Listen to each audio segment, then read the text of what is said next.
The Roman Empire did not begin as an empire. It didn't even begin as a great city. It began as something small, fragile, uncertain. A cluster of settlements scattered across a few hills beside a muddy river in central Italy, a place most powerful civilizations of the time would have ignored completely. And yet, from this unremarkable beginning, something would emerge that would reshape the known world. But to understand how Rome became Rome, you have to start much earlier, before the empire, before the republic, back when survival was the only thing that mattered. The land itself tells part of the story. The Italian peninsula stretches down into the Mediterranean, surrounded by trade routes, exposed to invasion, and constantly influenced by the cultures moving around it. To the north, powerful societies developed advanced engineering and urban life. To the south, Greek colonies brought art, philosophy, and new ways of thinking. And right in the middle of it all, Rome. Not the strongest, not the richest, but positioned perfectly. A crossing point, a meeting ground, a place where ideas, people, and conflict would inevitably collide. From the beginning, Rome was shaped by pressure. And that pressure created something different. Like many ancient societies, Rome explained its origins through myth, but Roman myths are not gentle, they are not peaceful creation stories. They are violent, personal, unforgiving. Two brothers, Romulus and Remus, abandoned at birth, left to die, saved not by people but by the wild itself. Raised far from power, growing up with nothing. And when they finally returned to build something of their own, they didn't build it together. They fought, and one killed the other. Romulus became the founder of Rome not through unity, but through dominance. That story, whether true or not, reveals something important. From the very beginning, Romans believed that power came from struggle. Not from destiny handed to them, but from what they were willing to fight for. As the settlement grew, it did not grow alone. To the north were the Etruscans, more advanced, more organized. Their influence shaped early Rome in ways that are still visible centuries later. They taught the Romans how to build, how to organize cities, how to think in terms of structure and control. To the south were the Greeks. Their colonies brought art, philosophy, and ideas that would quietly reshape Roman culture over time. Rome absorbed all of it. Not copying, not imitating. Adapting. Taking what worked and making it their own. In these early years, Rome was ruled by kings. Not distant rulers, but active leaders. They built roads, organized armies, established religious traditions. They turned scattered settlements into something more unified. But power, even then, was unstable. The Romans were already learning a dangerous lesson. When power concentrates, it eventually creates resistance. And that resistance reached a breaking point. The final king, remembered as Tarquin the Proud, became a symbol of everything Rome feared: arrogance, abuse of authority, rule without accountability. And so, around 509 BCE, the monarchy was overthrown. Not reformed, not adjusted, removed completely. In its place, Rome created something new. The Republic. This was not democracy in the modern sense, it was something more cautious, more controlled. Power would no longer belong to one man. Instead, it would be divided, split between multiple leaders, constantly watched, constantly limited. Two consuls instead of one ruler. A senate to guide decisions. Assemblies of citizens to give legitimacy. It was complicated, sometimes inefficient. But that was the point. The system was designed to slow power down, so no one could seize it too quickly. Because Rome had learned something early. The greatest threat to Rome was not always outside its walls. It was within. But even this new system was not balanced. Roman society was divided. At the top were the patricians, wealthy families who dominated politics and influence. Below them were the plebeians, the majority, the workers, the soldiers. And they were not equal. This imbalance created tension that would last for generations. The plebeians pushed back, not with sudden rebellion, but with pressure. They refused to work, refused to fight. They forced the system to change. Slowly over time, they gained rights, representation, legal protection. The Republic didn't break under this pressure. It adapted. And that ability to adapt would become one of Rome's greatest strengths. While this struggle played out inside the city, another struggle was happening outside it. Survival. Rome was surrounded by rivals. Latin tribes, hill peoples like the Samnites, remnants of Etruscan power. War was constant. Not massive wars yet, not world-defining battles, but relentless conflict. And in these conflicts, Rome developed something that would define its future. Discipline. Roman armies were not the largest, not always the strongest, but they were organized, structured, persistent. When they lost, they didn't collapse. They regrouped. They learned. And they came back. Again and again. And again. At the same time, Rome developed a strategy that was just as powerful as its army. It didn't just conquer. It integrated. Defeated communities were often brought into the system, given partial rights, bound through alliances. Instead of standing alone, Rome began to build a network. A system that grew stronger with every conflict. By the 4th century BCE, Rome was no longer just another city. It was becoming something more. But then came a moment that nearly ended everything. In 390 BCE, a group known as the Gauls marched into Roman territory. They defeated Roman forces. And then they entered the city itself. Rome was sacked, burned, humiliated. For a moment, it seemed like the story might end there. That Rome would become just another failed settlement, lost to history. But it didn't. It rebuilt. Stronger. More prepared. More determined. This moment changed Rome permanently.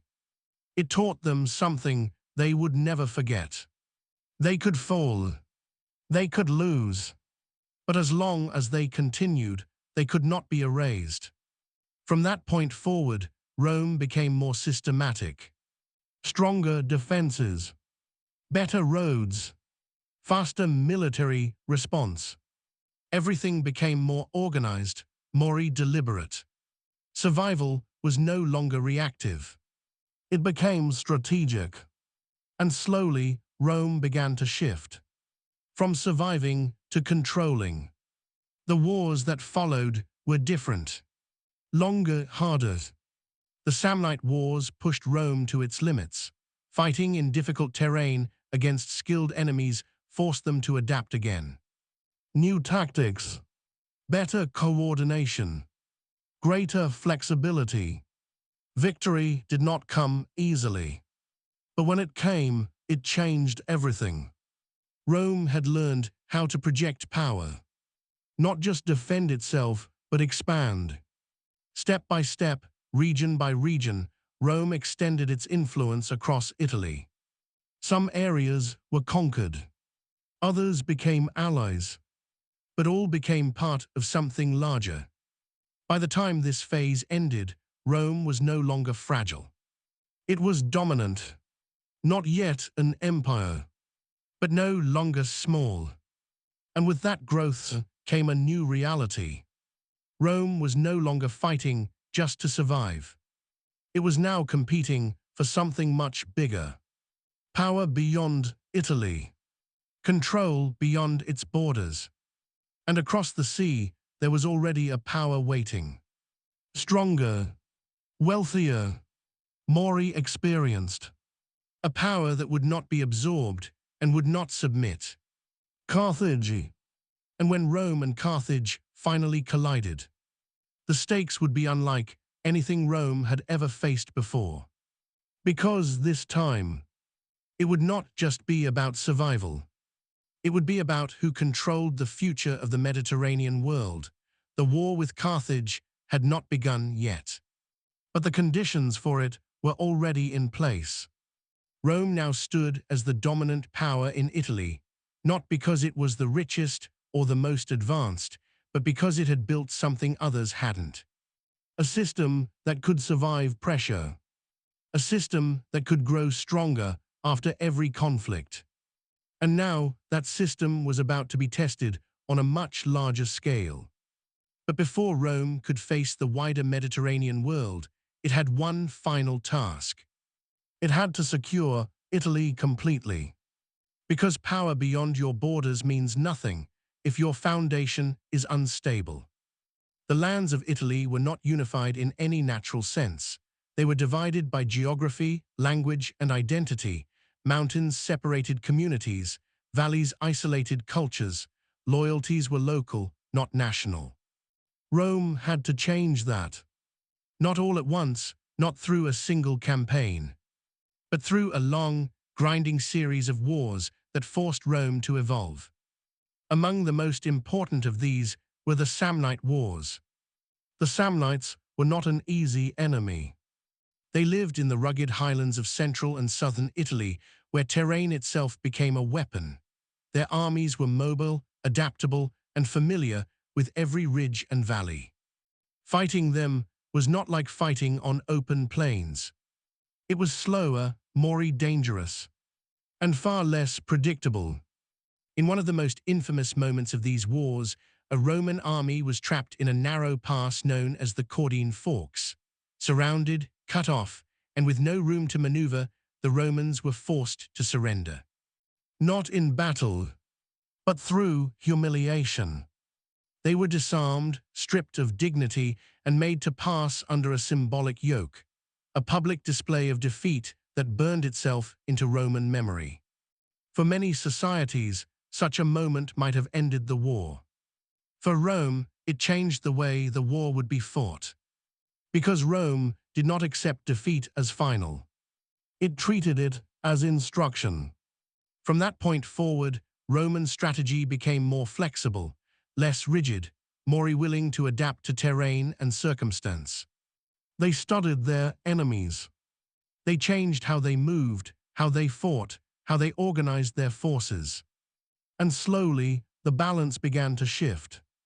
War by war, campaign by campaign, Rome pushed back. Not through a single decisive victory, but through persistence. Through pressure. Through the refusal to stop. Eventually, the Samnites were defeated, not easily, not quickly, but completely enough that they could no longer threaten Rome's position in Italy. And with that victory, something important happened. Rome didn't just eliminate a rival. It learned how to fight and win under difficult conditions. A lesson that would matter far beyond Italy. But the Samnites were only one part of the puzzle. Rome still faced other powers across the peninsula. Greek cities in the south, independent tribes, former allies who were beginning to question Rome's growing dominance. And then a new kind of opponent appeared. King Pyrrhus of Epirus. Unlike the tribal enemies Rome had faced before, Pyrrhus was a trained commander in the Hellenistic style. His army was professional, his tactics were refined, and most importantly, he brought something Rome had never faced in battle before. War elephants. Massive, unfamiliar, terrifying. When Pyrrhus landed in southern Italy, many believed Rome would finally be stopped. And at first, it seemed true. In the early battles, Pyrrhus defeated Roman forces. But those victories came at a cost. Heavy losses, difficult recoveries, strain on his army. After one such battle, Pyrrhus is said to have remarked that another victory like it would destroy him. This is where the phrase comes from. A Pyrrhic victory, a win that costs more than it gives. Rome, on the other hand, absorbed the losses. It replaced its troops. It returned to the field. Again and again, Pyrrhus began to realize something that many of Rome's enemies would eventually understand. Defeating a Roman army was not the same as defeating Rome. Eventually, unable to sustain the campaign, Pyrrhus withdrew. And Rome remained, stronger than before. With southern Italy now secured, Rome had effectively unified the peninsula under its influence. But this was not a simple conquest. It was something more complex. Some communities became Roman citizens. Others were given limited rights. Many remained allies, bound by treaties that required military support. This system created something powerful. Not just territory, but a network, a structure that extended Roman influence far beyond the city itself.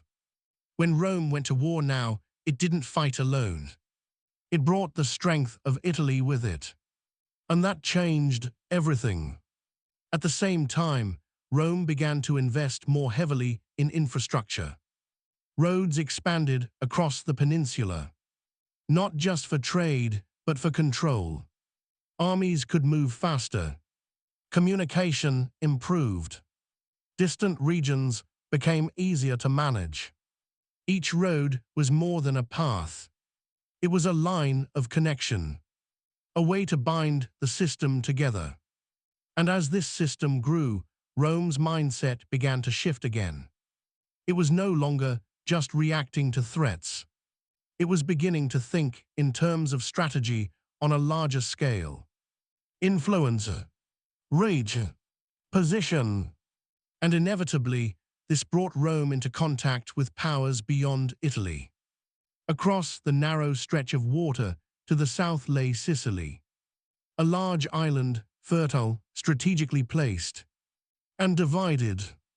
Greek cities controlled parts of it. Other regions were contested. And watching over all of it was a much larger power. Carthage. Carthage was not like Rome. It was older, wealthier, more established. A maritime power built on trade, naval strength, and economic control.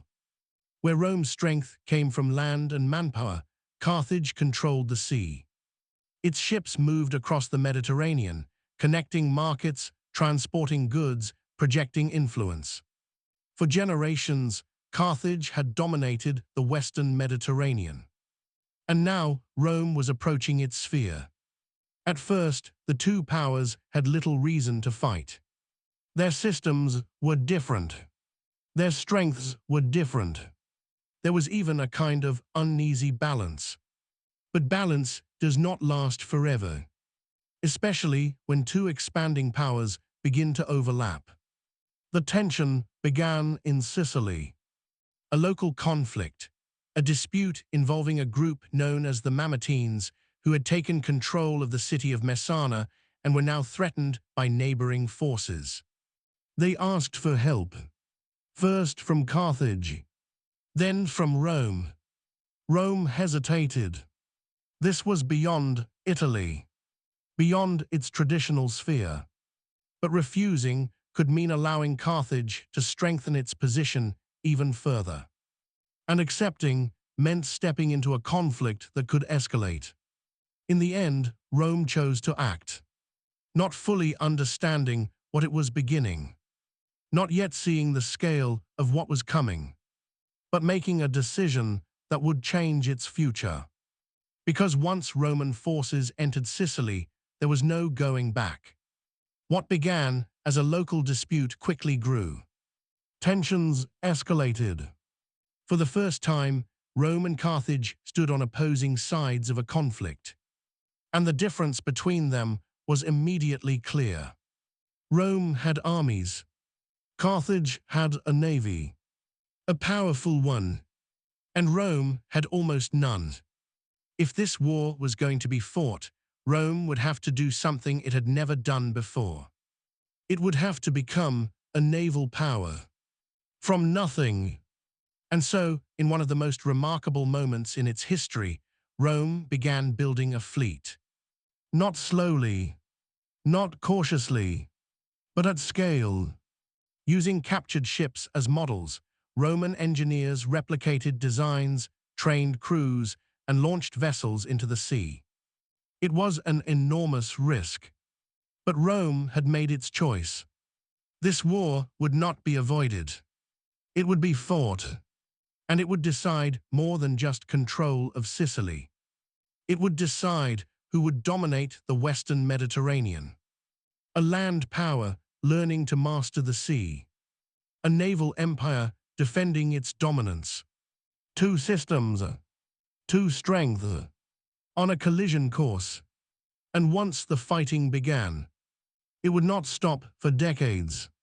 The war that began in Sicily did not stay in Sicily.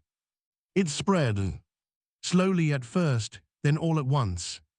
What had started as a regional dispute became something far larger, a struggle between two fundamentally different powers, each built on a different idea of strength. Rome, a land-based republic, disciplined, relentless, still learning how to project power beyond Italy. Carthage, a maritime empire, wealthy, experienced, and dominant across the Western Mediterranean. At the beginning, the advantage was clear.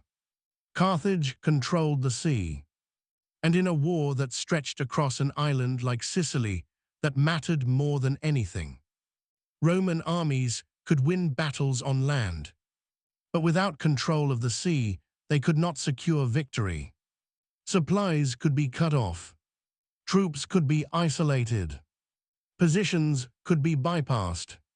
So Rome did something bold, something almost reckless. It decided to build a navy from scratch. There was no tradition to rely on, no long-standing naval expertise, only determination and urgency. Roman engineers studied captured Carthaginian ships, copying their designs plank by plank. Shipyards expanded rapidly. Crews were trained not over generations, but in months. It wasn't perfect. It wasn't elegant. But it was enough. And Rome added something new. A device known as the corvus. A boarding bridge. Instead of trying to outmaneuver Carthaginian ships at sea, the Romans turned naval battles into something they understood. Infantry combat. Ships closed in. The bridge dropped. And suddenly, the sea became an extension of the battlefield. It was unconventional, but it worked. Battle by battle, Rome began to close the gap. Victory did not come easily. Storms destroyed fleets. Ships were lost. Thousands drowned. But Rome kept rebuilding. That was the pattern now. Lose, rebuild, return. Again, and again. And eventually, it paid off. After more than 2 decades of fighting, Carthage was forced to negotiate. The First Punic War came to an end. Rome gained control of Sicily, its first province outside Italy. It was a turning point, not just because of territory, but because Rome had crossed a line.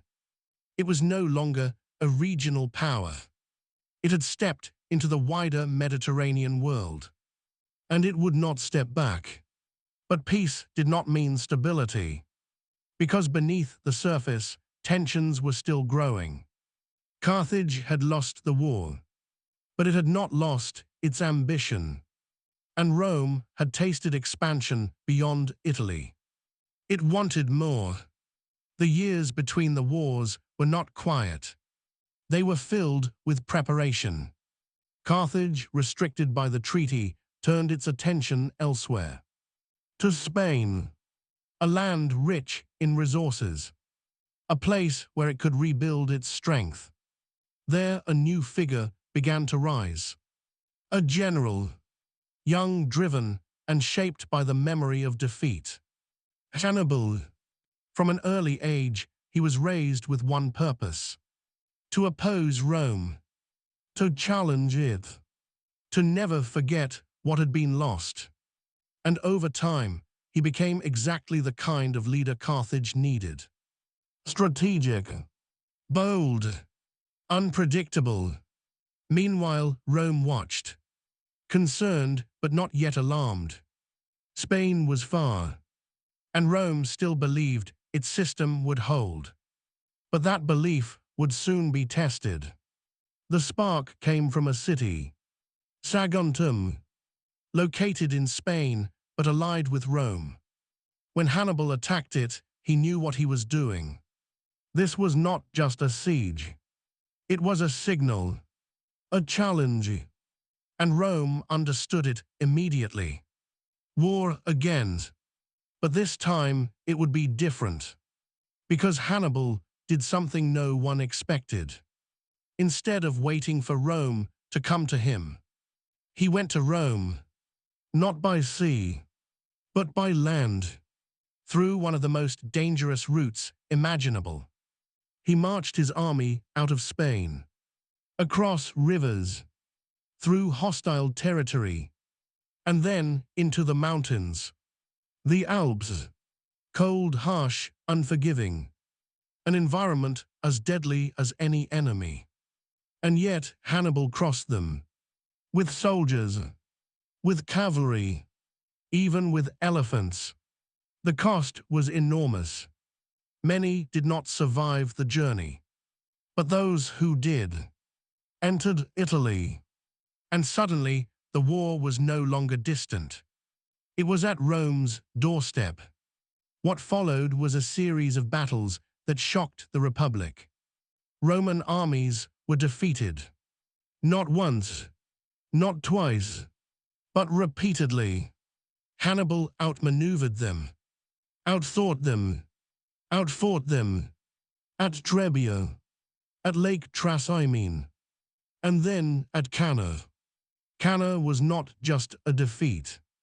It was a disaster, a carefully executed encirclement that trapped the Roman army completely. Tens of thousands were killed in a single day. It was one of the worst losses in Roman history.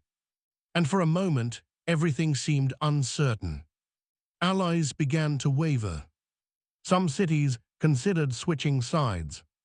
The idea that Rome could be defeated no longer seemed impossible. But this is where Rome revealed something deeper. It did not surrender. It did not negotiate. It adapted. Instead of facing Hannibal directly, Rome changed its strategy. Avoid large battles. Cut off supplies. Wear him down. Slowly, patiently. The war became one of endurance.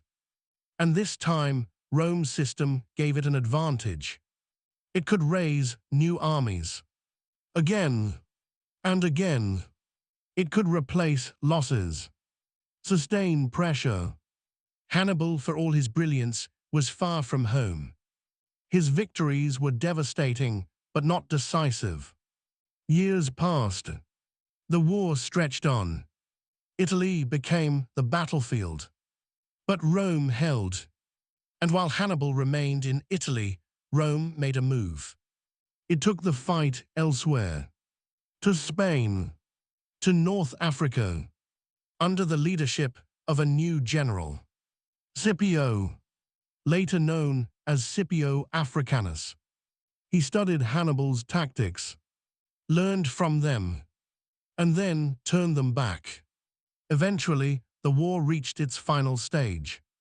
Not in Italy, but in Africa.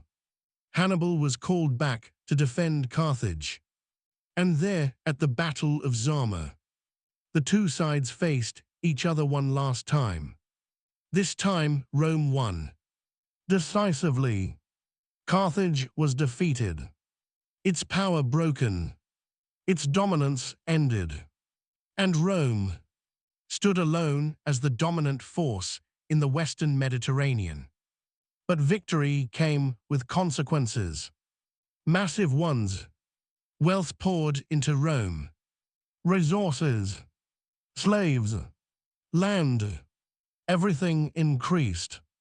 And with it, inequality. The system that had once held balance began to strain.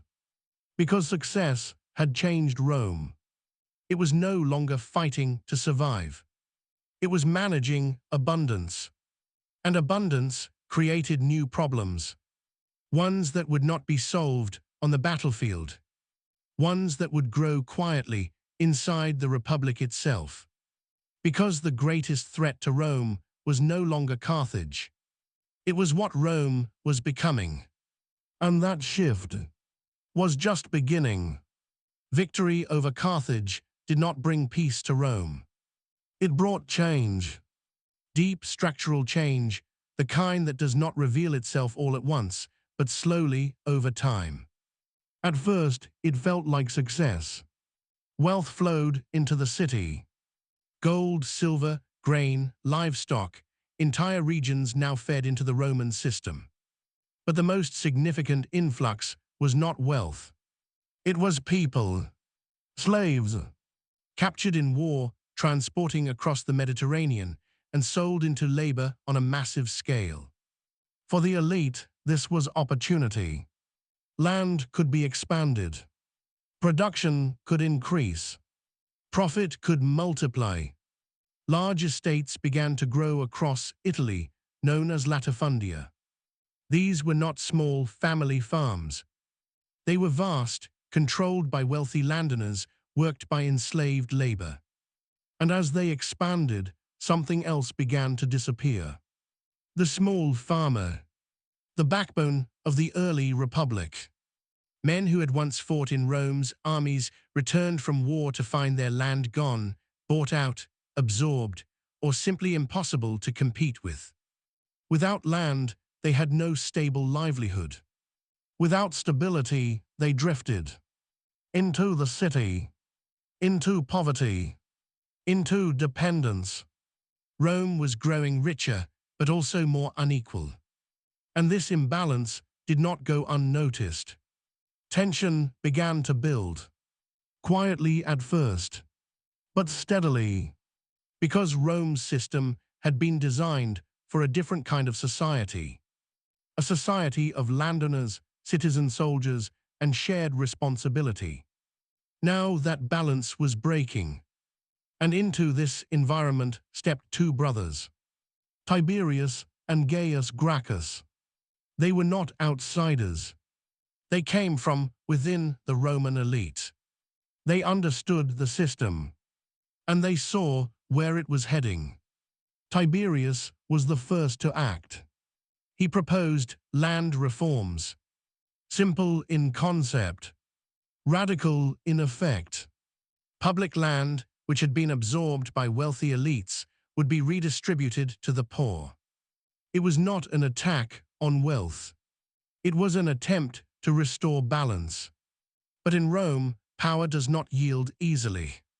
The Senate resisted fiercely because land was not just property.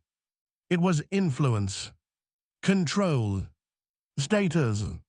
Tiberius pushed forward anyway, using the political system itself to bypass opposition. And for a moment, it seemed like change was possible. But then, something happened that Rome had not seen before in this form. Political violence.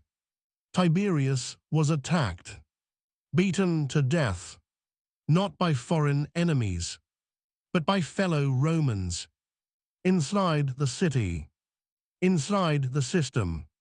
It was a breaking point, a signal that the rules had changed. Years later, his brother Gaius tried again. More ambitious, more comprehensive. He expanded the reforms, grain laws, judicial changes, colonization efforts. He wasn't just addressing land. He was trying to reshape the structure of Roman society. But resistance returned, stronger, more organized. And once again, it ended in violence. Gaius died as well, and with him something else died. The idea that political conflict in Rome could remain peaceful. From this point forward, power would be contested differently. More aggressively, more dangerously. The Republic had not collapsed, but it had been altered, and the consequences would ripple outward. Because as internal tension increased, so did external pressure. Rome was still expanding, still managing territories far beyond Italy, still demanding loyalty from allies who were beginning to question their place in the system. Many of these allies had fought alongside Rome for generations. They had shed blood in its wars, helped build its dominance, but they were not equal.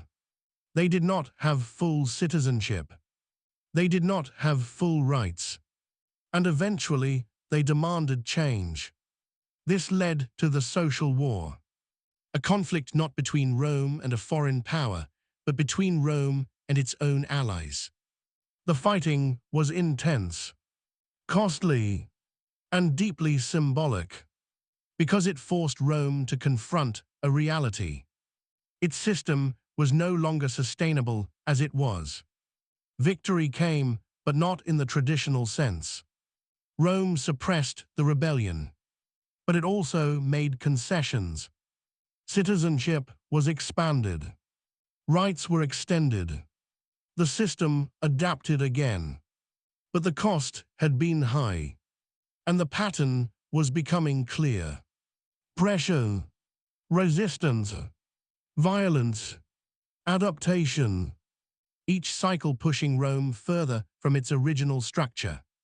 And as these tensions played out, a new kind of power began to rise. Military power. Not just armies, but commanders. Individuals who could command loyalty not just from the state, but from soldiers themselves. One of the first to reshape this dynamic was Gaius Marius, a military leader who reformed the Roman army in a way that would have lasting consequences. Before Marius, soldiers were largely landowners.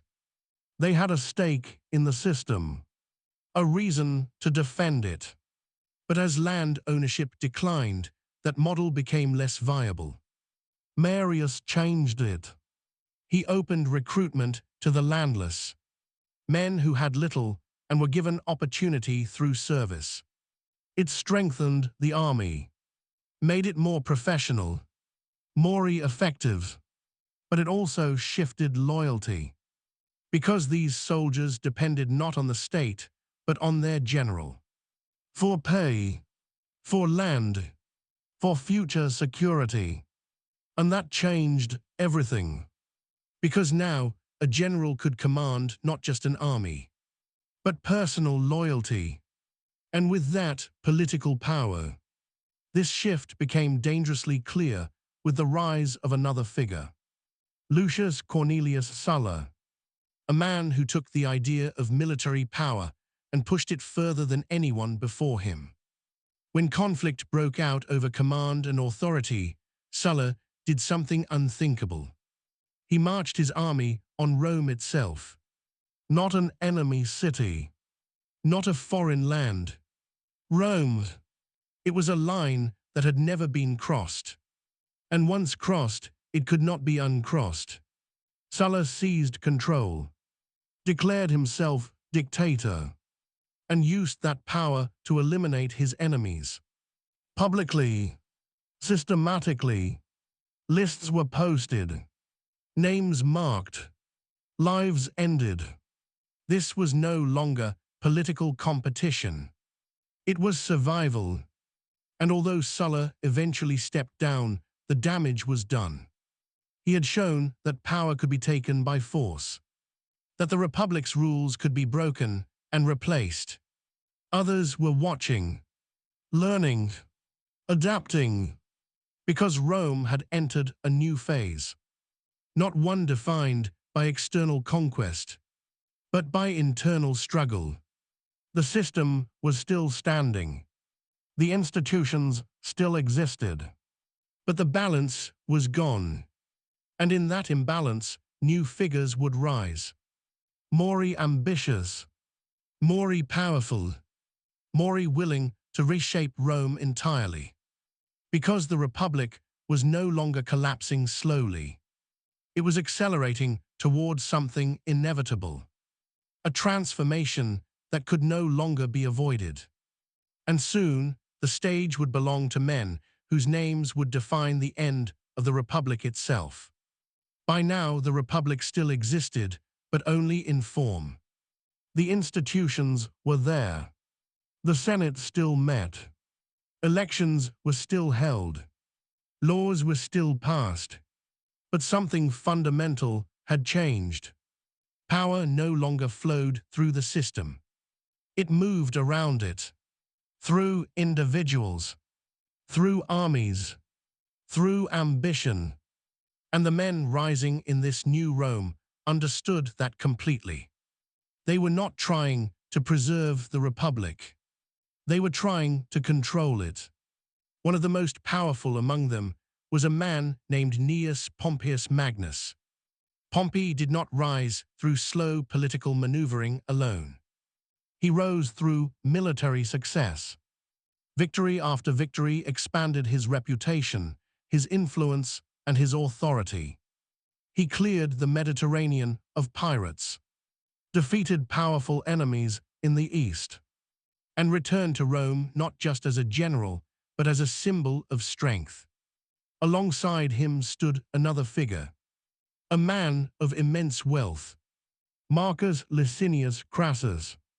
If Pompey represented military glory, Crassus represented financial power. He was one of the richest men in Rome, his influence extending into every corner of the political system. And then there was a third man, one who, at first, did not seem to match the others, but who would ultimately surpass them both. Gaius Julius Caesar. Caesar was ambitious, intelligent, and deeply aware of how Rome now worked. He understood that power was no longer about tradition. It was about momentum, about alliances, about timing. And so, instead of competing directly with Pompey and Crassus, he joined them. Together, the three formed an informal alliance, a private agreement, not officially recognized, but undeniably powerful. It became known as the First Triumvirate. Between them, they controlled politics, wealth, and military force. The Republic continued to function, but now it functioned under their influence. Each man benefited. Each advanced. But this balance was temporary, because alliances built on ambition rarely last. And while Pompey and Crassus remained in Rome, Caesar made a move that would change everything. He went north, to Gaul, what is now modern France. At the time, it was not fully under Roman control. And Caesar saw opportunity. For years, he campaigned there, fighting tribes, expanding territory, writing his own account of the wars as they unfolded. And with every victory, his power grew, not just politically, but personally. His soldiers became loyal to him, deeply loyal, because he led them, fought with them, rewarded them. By the time his campaigns ended, Caesar was no longer just a politician. He was one of the most powerful men in the Roman world. And back in Rome, things were changing. Crassus died during a failed campaign in the east. The balance of the triumvirate collapsed, and Pompey shifted. He aligned himself more closely with the Senate, positioning himself as a defender of the Republic. But beneath that image was the same reality: power, control. And now only two men stood at the top: Pompey and Caesar. Conflict between them was no longer avoidable. The Senate, increasingly wary of Caesar's growing influence, demanded that he give up his command and return to Rome. Without his army, it seemed reasonable, but in reality, it was a trap. Without his legions, Caesar would be vulnerable, exposed to political attack, possibly even destruction. He understood that, and so he faced a decision: obey the Republic and risk everything, or defy it and reshape it entirely. In 49 BCE, he made his choice. He stood at the edge of a small river in northern Italy, the Rubicon. Crossing it with an army was forbidden. It was the boundary between military command and civil authority. To cross it was to declare war on the state. And Caesar crossed it. With that single act, everything changed. Civil war began. Pompey and the Senate fled Rome. Forces gathered. The Republic turned on itself. But this was not a balanced conflict. Caesar moved quickly, decisively. Campaign after campaign, he defeated his opponents. In Italy, in Spain, in Greece, until finally Pompey was defeated. He fled to Egypt, seeking refuge, but instead he was killed, presented as a gift to Caesar, a gesture meant to gain favor. But it had the opposite effect, because even in victory, Caesar did not see himself as a destroyer of Rome. He saw himself as its reformer, its stabilizer. And now there was no one left to oppose him. He returned to Rome as the dominant figure. Not a king, but more powerful than one. He was named dictator, at first temporarily, then longer, and eventually for life. Dictator perpetuo. The Republic still existed, but it no longer held power over him. And that created fear. Deep fear, because Rome had been built on one idea above all others. No kings, no absolute rulers.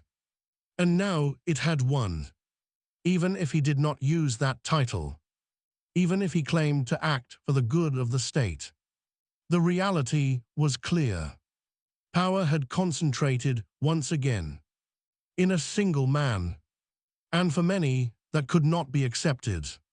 A group of senators began to plan. They called themselves liberators, believing they were saving the Republic, restoring balance, ending a threat. And in 44 BCE, they acted. Inside the Senate chamber, surrounding Caesar, and striking him down. Again, and again, and again. It was not a clean assassination. It was chaotic, violent, personal. And when it was over, Caesar was dead. The conspirators believed they had saved Rome. But they had misunderstood something critical. The Republic they were trying to restore no longer existed. The system had already changed. And removing Caesar did not reverse that change. It accelerated it. Because his death did not bring stability. It brought chaos, another power vacuum, another struggle. And from that struggle, new figures emerged. One of them was a young man, not yet fully known, but connected to Caesar in a way that mattered. Gaius Octavius. He was Caesar's adopted heir, and he understood the moment perfectly. Alongside him rose another powerful figure, Mark Antony, a loyal supporter of Caesar, a skilled commander, and a man who believed he should inherit power. Together with a third ally, Lepidus, they formed a new alliance, the Second Triumvirate. But this time, it was not informal. It was official, backed by law, backed by force. and it acted quickly. Enemies were identified, eliminated, proscriptions returned. Violence became policy. The Republic was no longer being protected. It was being dismantled. But even this alliance could not hold, because once again, ambition divided it. Lepidus was pushed aside, and the world narrowed to two men, Octavian and Mark Antony. Antony turned east, forming a powerful alliance with Cleopatra of Egypt, combining resources, building strength. But in Rome, this was seen differently, not as strategy, but as betrayal, as foreign influence, as a threat to Roman identity itself. Octavian used this perception carefully, strategically, turning public opinion, framing the conflict not as civil war, but as a defense of Rome. And eventually, the two sides met. At sea, at the Battle of Actium, in 31 BCE. It was decisive. Antony and Cleopatra were defeated, their power broken, and soon after they were gone, dead. And for the first time in generations, there was no one left to challenge a single ruler. Octavian stood alone, not just victorious, but uncontested. The Republic had not fallen in a single moment. It had been reshaped, step by step, conflict by conflict, until there was nothing left to restore, only something new to create. And Octavian understood that better than anyone. He would not declare himself king. He would not openly destroy the Republic. He would do something far more effective. He would keep its appearance, while holding all its power. And with that, Rome was about to become something it had never been before. Octavian did not rush. He had seen what happened to men who moved too quickly. Power in Rome could not simply be taken and declared. It had to be shaped carefully, quietly, until no one could remove it. After Actium, he returned to Rome not as a conqueror of his own people, but as a restorer of order. That distinction mattered, because Rome was exhausted. Decades of civil war had drained it, not just of resources, but of trust. People no longer believed in stability. They feared the next conflict, the next purge, the next collapse. And Octavian understood something crucial. If he presented himself as another ruler seizing control, he would face resistance. But if he presented himself as the one ending chaos, they would accept him. So he made a choice. He gave power back, or at least it appeared that way. In 27 BCE, Octavian stood before the Senate and formally restored authority to the Republic. It was a calculated move, a performance, but a convincing one, because in response, the Senate granted him something in return. A new title, Augustus. It meant the revered one, not king, not dictator, something different, something that sounded acceptable. And with that, a new system began. The empire. But it did not look like an empire. Not yet. The old institutions remained. Consuls were still elected. The Senate still met. Laws were still passed. From the outside, it looked like the Republic had survived. But in reality, power had been reorganized. And it now rested in one place. Augustus controlled the army. And that alone changed everything. Because the army was no longer a tool of the state. It was a tool of the emperor. He also controlled key provinces, the most important ones, the ones with the strongest military presence. And he held authority that extended beyond normal limits.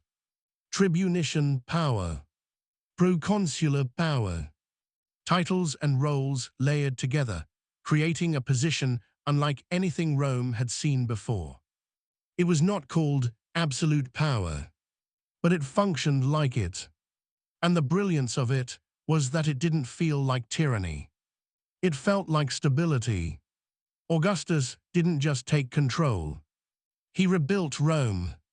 He reformed taxation, created a more reliable system of revenue, reduced corruption in the provinces, established a standing army, professional, permanent, loyal. Veterans were rewarded with land, ensuring continued loyalty even after service ended. He created the Praetorian Guard, an elite force tasked with protecting the emperor, a symbol of both security and quiet warning. Because power now had a center, and that center had to be defended. At the same time, Augustus invested heavily in the city itself. Rome was transformed, temples restored, buildings constructed, public spaces expanded. He famously claimed he found Rome a city of brick and left it a city of marble. But these changes were not just aesthetic. They reinforced something deeper. The idea that under his rule, Rome was improving, stabilizing, becoming something greater. And for many, that was enough. Because after years of uncertainty, people wanted order. They wanted predictability. They wanted peace. And Augustus gave it to them. This period would later be known as the Pax Romana, the Roman peace. Not a complete absence of conflict, but a dramatic reduction in internal chaos. The kind of stability that allows systems to grow. And Rome began to grow in ways it never had before. Trade expanded across vast distances, from Britain to Egypt to the Near East. Goods moved more freely. Ideas spread more quickly. Cities flourished. Roads connected regions with increasing efficiency. And at the center of it all was the emperor. Not always visible, but always present. Augustus ruled for decades, long enough to shape not just policy, but expectation. Because now, Rome no longer asked whether it would have a single ruler. It accepted it. Quietly, gradually, completely. But even in this stability, there were risks. Because the system depended on one thing above all others: the emperor himself. And eventually, Augustus would die. The question was no longer whether Rome would have an emperor. The question was, what kind? Because Augustus had built the system, but he could not guarantee its future. After his death in 14 CE, power passed to his successor, Tiberius. And with that, Rome entered a new phase. The system remained, but the tone began to shift.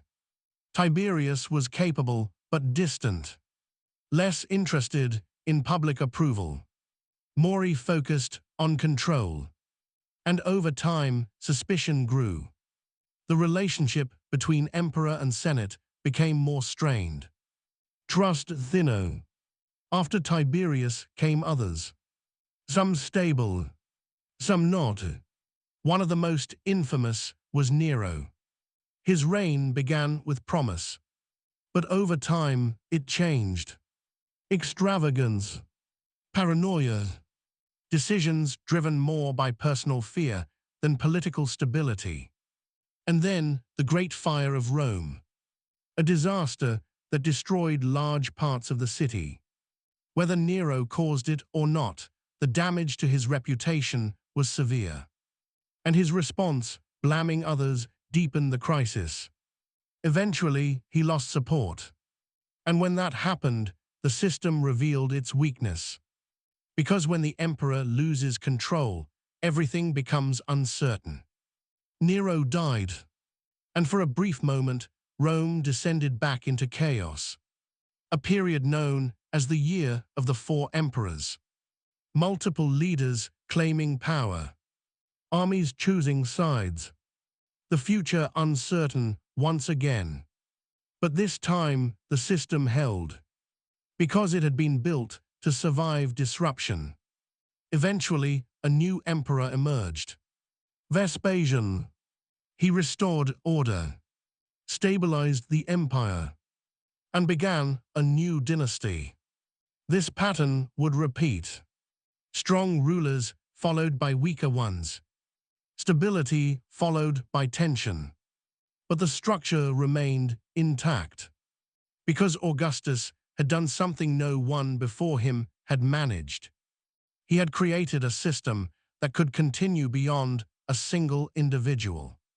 And as the decades passed, that system would reach its height.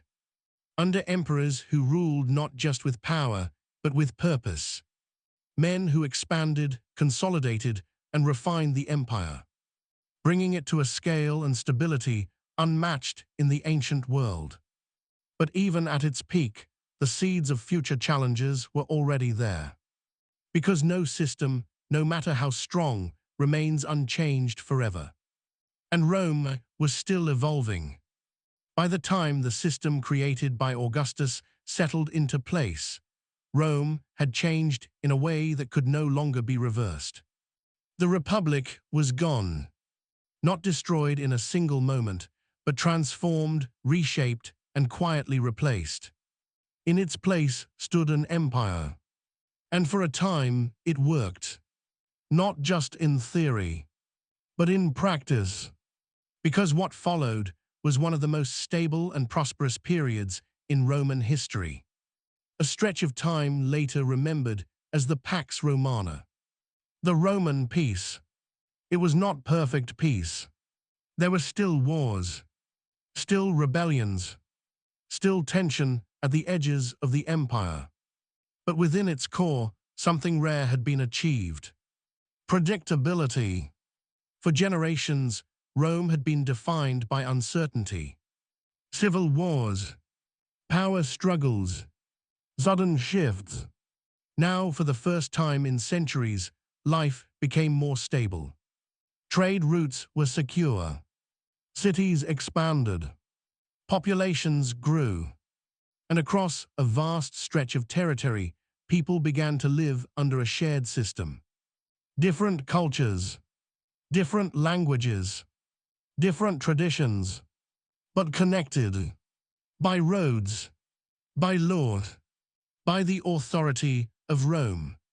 The empire stretched across 3 continents, from the cold frontiers of Britain to the deserts of North Africa to the eastern provinces shaped by ancient civilizations older than Rome itself. And holding all of this together was not just military force, but administration, governance, structure. The emperor remained at the center, but below him, a complex network of officials managed the empire's daily function. Governors oversaw provinces. Local elites maintained order in cities. Tax systems became more organized. Law became more standardized. Roman law, in particular, began to spread across the empire, not just as a tool of control, but as a framework, a system that defined rights, responsibilities, and relationships. It gave the empire something powerful: consistency. And consistency builds trust, even among those who were not Roman by origin, because being part of the empire brought advantages: protection, trade access, opportunity. Over time, more people began to see Rome not just as a ruler, but as a system they belonged to. And that sense of belonging strengthened the empire from within. The emperors who ruled during this period varied. Some were cautious, some were bold, Some were flawed, but a few stood out for the way they governed. Among them was Trajan. Under his rule, Rome reached its greatest territorial extent. Campaigns pushed into Dacia, securing valuable resources. Further expansion moved into the east. For a moment, it seemed as though Rome might continue growing indefinitely. But expansion has limits, and the next emperor understood that. Hadrian chose a different path. Instead of pushing outward, he focused on consolidation, strengthening borders, defining limits. He traveled extensively across the empire, inspecting provinces, reinforcing defenses, and ensuring stability. One of his most famous projects still stands as a symbol of that approach. Hadrian's Wall in Britain, not built to expand, but to hold, to define where Rome ended. Because by this point, Rome was no longer just a conquering power. It was a system that needed to be maintained, protected, balanced. This balance reached its peak under a group of rulers later known as the Five Good Emperors. Leaders chosen not just by birth, but by merit, adopted into power, prepared for responsibility. It was a rare moment in history, where leadership transitions did not lead to chaos, but continuity. Under emperors like Antoninus Pius and Marcus Aurelius, the empire maintained stability while managing the pressures at its edges. Marcus Aurelius, in particular, ruled during a time of increasing difficulty. Plagues, border conflicts, growing strain. And yet, he held the system together, not through expansion, but through resilience. But even as Rome appeared strong, cracks were beginning to form. Because stability can hide problems, especially when they build slowly. The empire had grown vast. Managing it required constant coordination, constant resources, constant control, and that came at a cost. The military, while essential, became increasingly expensive. The economy, though strong, was under pressure to support the scale of the empire. Local identities, while integrated, never fully disappeared. And succession, the question of who would rule next, remained uncertain. Because while adoption had worked for a time, it was not a guaranteed solution. Eventually, power passed to a different kind of ruler, Commodus, and with him, the tone began to shift again. Commodus did not rule like his predecessors. He was less concerned with governance and more focused on personal image, spectacle, self-glorification, decisions that weakened the structure his predecessors had maintained. And once again, the balance began to slip. When he died, the pattern returned. Instability, power struggles, uncertainty. The system still stood, but it was no longer at its peak. The period of stability had reached its limits, and what followed would test the empire in ways it had not experienced before. Because the challenges ahead were not just external. They were internal, structural, difficult to control. And for the first time since Augustus, the future of the empire itself would come into question. The death of Commodus did not end Rome's problems. It revealed them. Because when strong systems weaken, they do not always collapse immediately.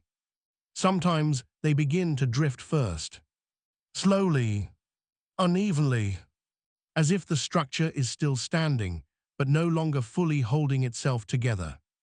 After Commodus, power changed hands rapidly. Emperors rose and fell in quick succession. Some ruled for months, some for only weeks. Others never fully secured control at all.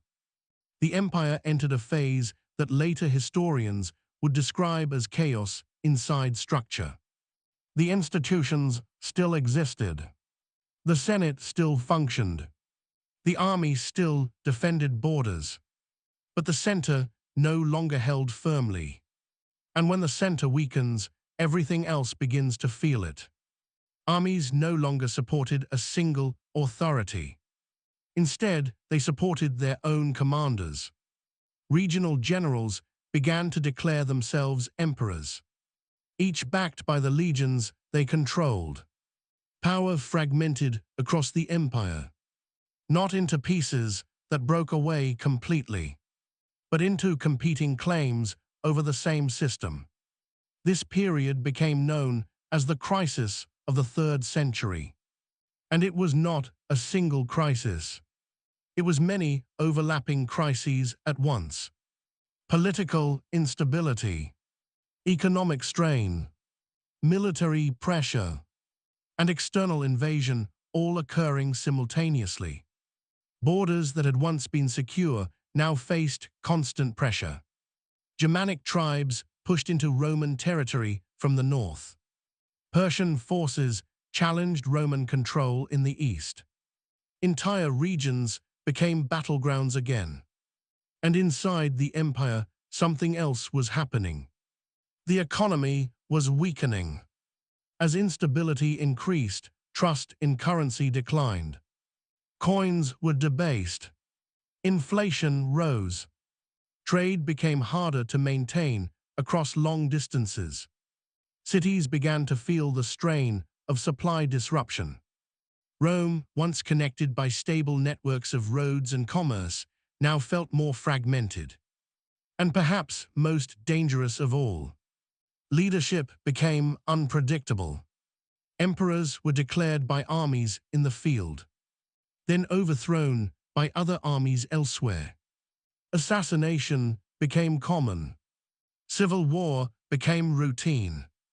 For nearly 50 years, the empire existed in this unstable condition.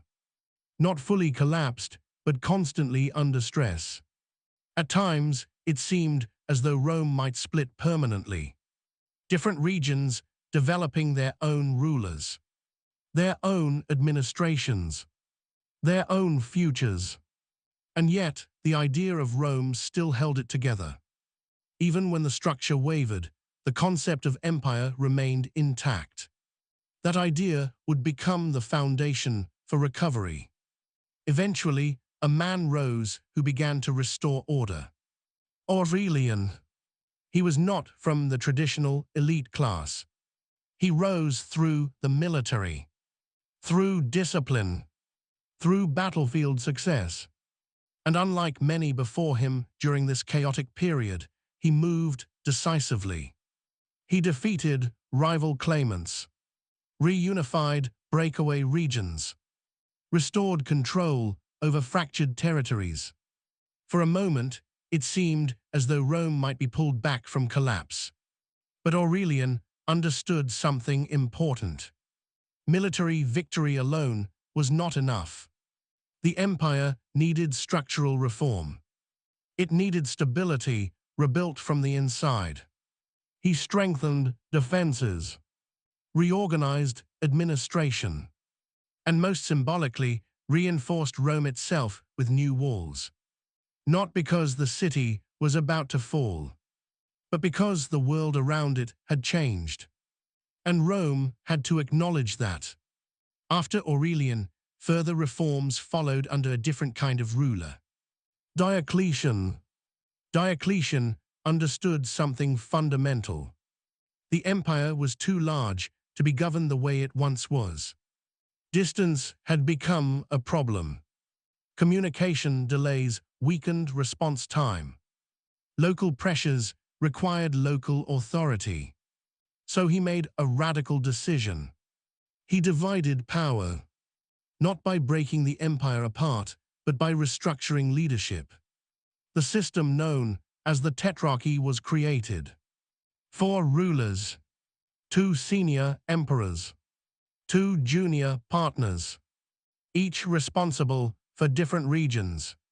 It was an attempt to solve instability through distribution of authority. At the same time, Diocletian reformed taxation, administration, and military organization.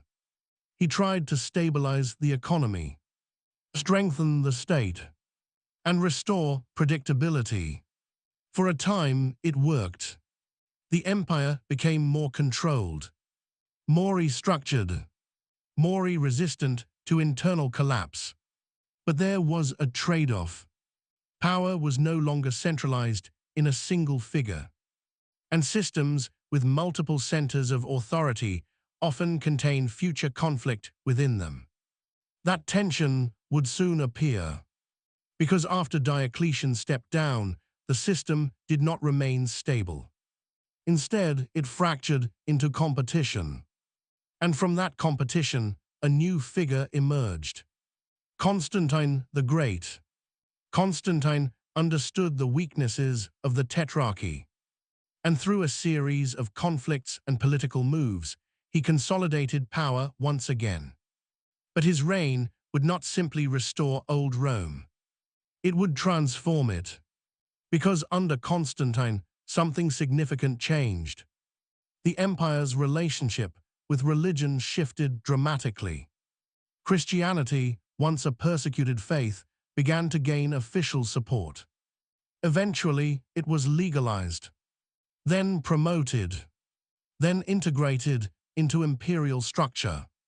This was not just a religious change. It was a cultural transformation, a new ideological foundation for empire. At the same time, Constantine founded a new capital, Constantinople, strategically located between Europe and Asia. More defensible, more centrally positioned for the eastern provinces. This shift marked something profound. Rome was no longer defined solely by the city of Rome. The center of power had moved. The empire was evolving again. But even with these reforms, the underlying challenge remained. The empire was vast, complex, and increasingly difficult to maintain as a single unified system. The reforms of Diocletian and Constantine did not eliminate this tension. They only managed it. And over time, that management would be tested. Because external pressure was not decreasing. It was increasing. New groups were moving across borders, pressing into Roman territory, shifting the balance along the frontiers.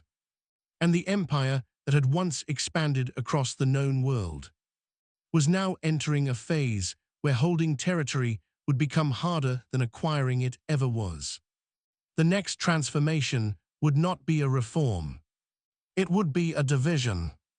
And once that division began, Rome would no longer exist in a single form. By the time Constantine reshaped the Roman world, the empire had already stopped feeling like a single unified center of power. It was still called Rome, still ruled in its name, still justified through its traditions, but in practice, it had become something more distributed, more complex, and increasingly divided in how it functioned. The old idea of a single city controlling a single empire was slowly giving way to something larger, something stretched across continents and held together by systems rather than proximity. Constantinople marked that shift more clearly than anything before it. A new capital, a new center of gravity. But more than that, it represented a change in what Rome was becoming. Constantinople was not chosen by accident. Its location mattered. It sat between Europe and Asia, controlling vital trade routes and offering natural defenses that the old capital could no longer match. It was easier to protect, easier to supply, and strategically positioned for a world where pressure on the empire's borders was increasing from multiple directions. Rome was no longer just one city, it was a network. And that network was beginning to reorganize itself. At the same time, a transformation was unfolding that would reshape not just the empire, but European history itself. Christianity, once a small and often persecuted religious movement, was moving into the center of imperial life. This shift did not happen overnight.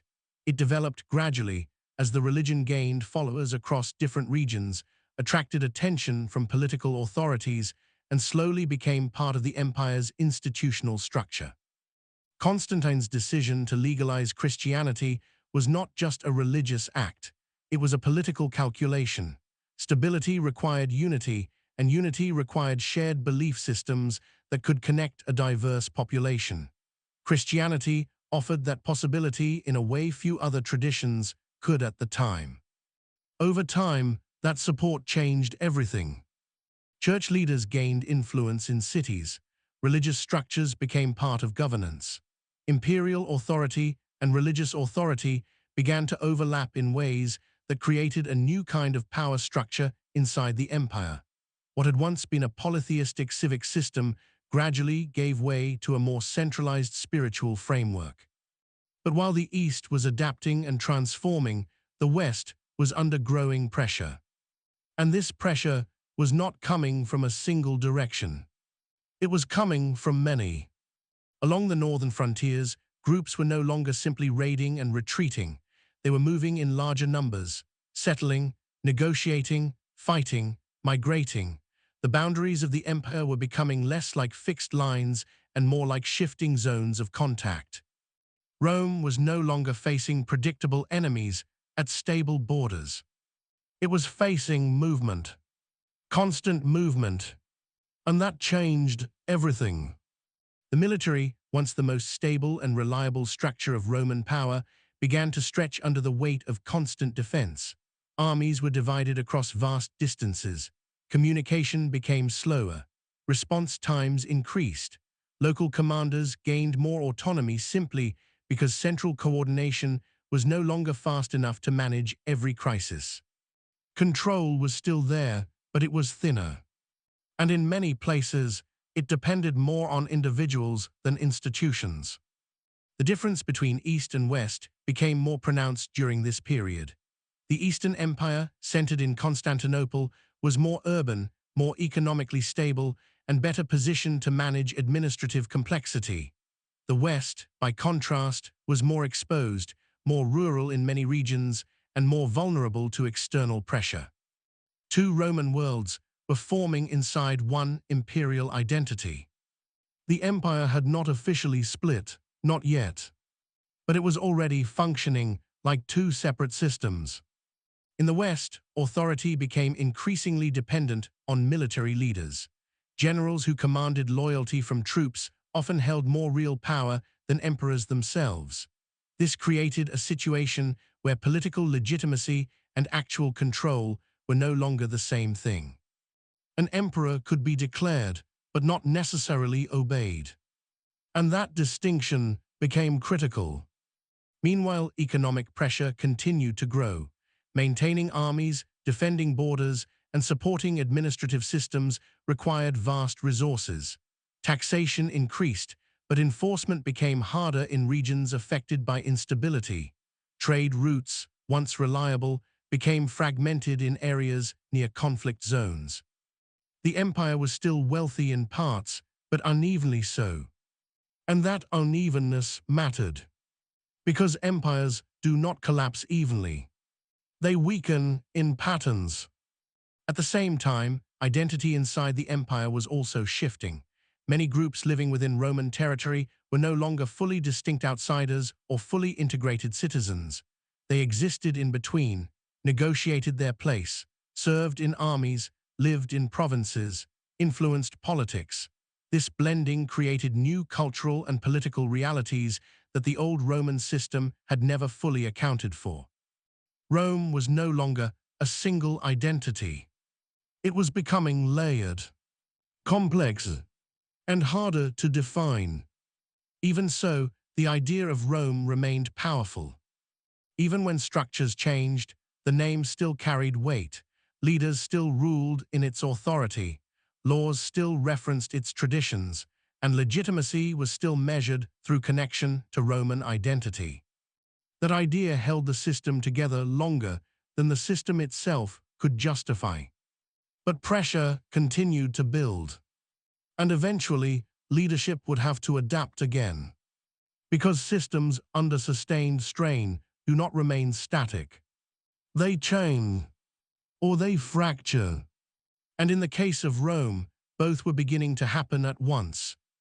The next phase would not be about expansion. It would be about survival. And survival would require decisions that would permanently reshape what Rome had once been. By the time the Western Roman Empire entered its final century, there was no single moment where it suddenly stopped functioning as an empire. There was no clean break, no dramatic final collapse that everyone inside the system immediately recognized as the end. Instead, what happened was slower, more fragmented, and in many ways more difficult to perceive while it was happening. Authority weakened in some places while still holding in others. Borders held in certain regions while collapsing in others. Emperors were still appointed, laws were still issued, and the language of empire still carried weight. But underneath it all, the structure was changing shape. The empire was not disappearing all at once. It was dissolving unevenly. And that unevenness is what made the final phase of Rome so complex. In the western provinces, the pressure on borders had become constant rather than occasional. What had once been managed as isolated military campaigns now turned into sustained movements of entire populations across frontiers.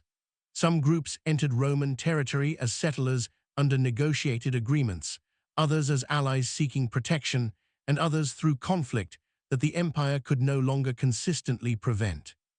The Roman military, once capable of projecting overwhelming force across vast distances, now found itself stretched thin across multiple crises occurring at the same time. It was no longer a question of defeating a single enemy.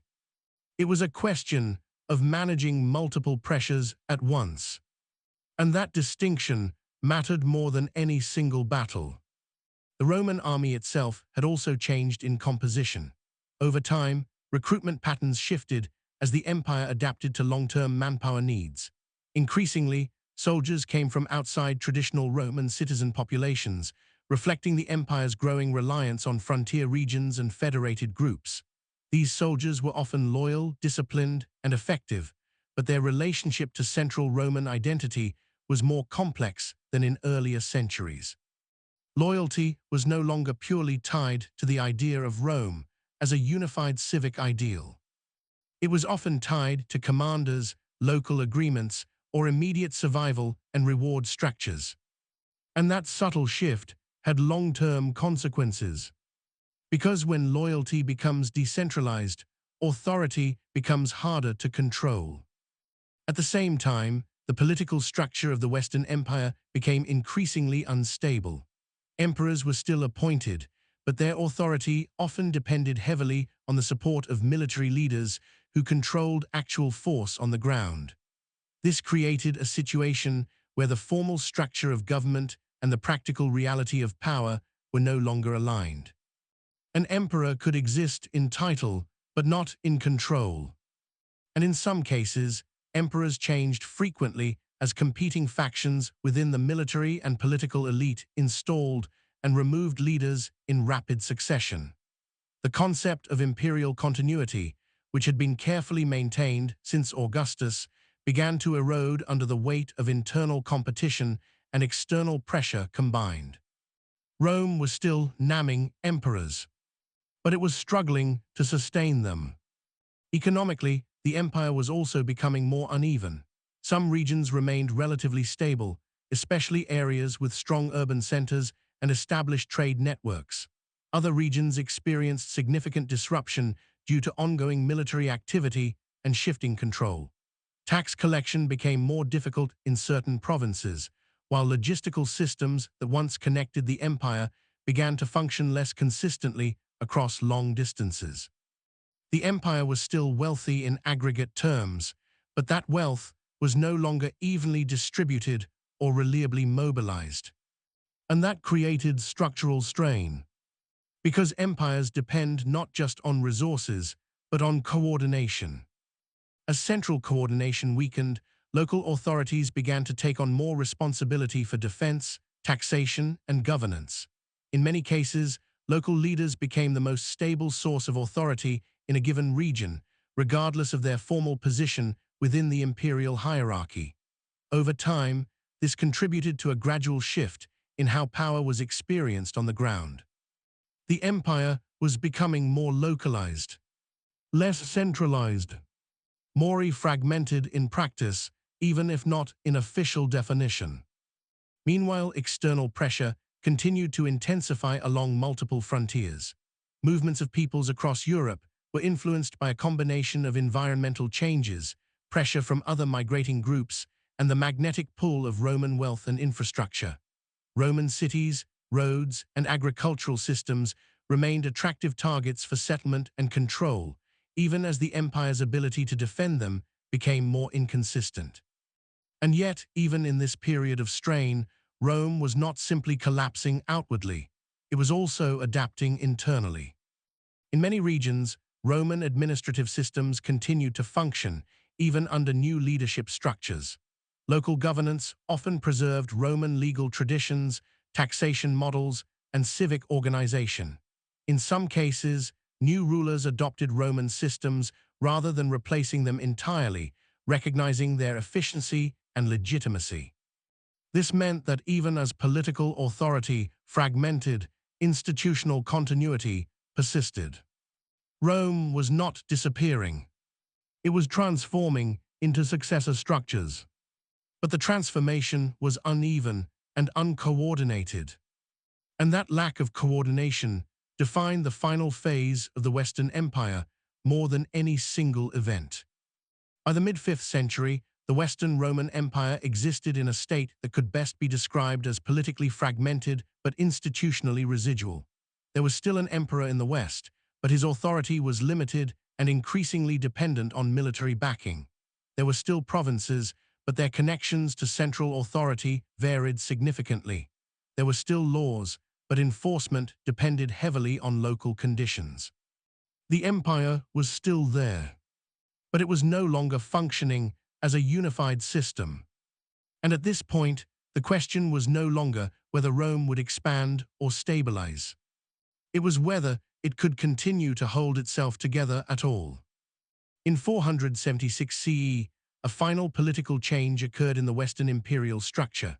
The last emperor in the West was removed from power, marking the end of a continuous line of Western Roman emperors that had stretched back, in some form, to Augustus. This event is often described as the fall of the Western Roman Empire, but even that term can be misleading if understood as a sudden collapse. What happened in 476 was not the sudden destruction of Rome. It was the final step in a long process of transformation that had been unfolding for centuries. By that point, much of the Western territory had already come under the control of regional powers that operated independently of imperial authority, while still maintaining elements of Roman administration, law, and culture. These successor kingdoms were not entirely separate from Rome in cultural terms. In many cases, they inherited Roman infrastructure, adopted Roman legal principles, and integrated Roman identity into their own systems of governance. Rome, in the West, had ceased to exist as a centralized political entity, but it continued to exist as a framework. And that distinction is critical, because the end of Rome in the West was not an ending in the absolute sense. It was a transformation into new political forms that still carried its legacy. In contrast, the Eastern Roman Empire did not fall during this period. Centered in Constantinople, it continued to function as a stable imperial system with its own administrative structure, economy, and military organization. Over time, it would evolve into what later historians call the Byzantine Empire, though its inhabitants still considered themselves Roman. In the East, Roman identity did not end. It evolved and continued.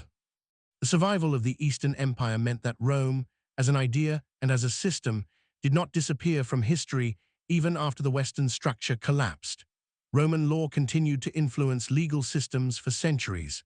Roman engineering and architecture shaped cities long after the empire's political authority faded.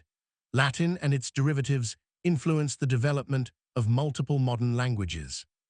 And the concept of empire itself, as a political structure, remained deeply influenced by Roman precedent.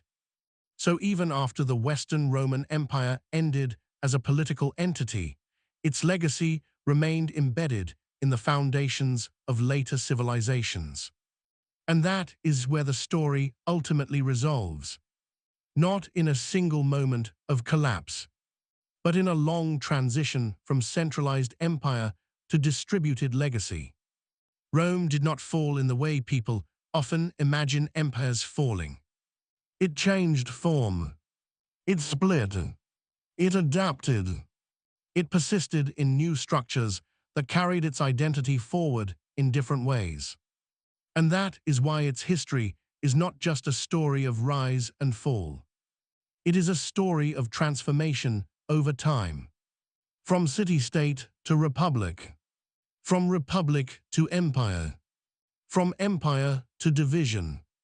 And from division to legacy.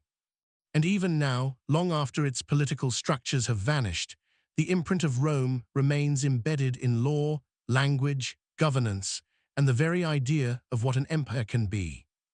And that is why the story of Rome does not truly end.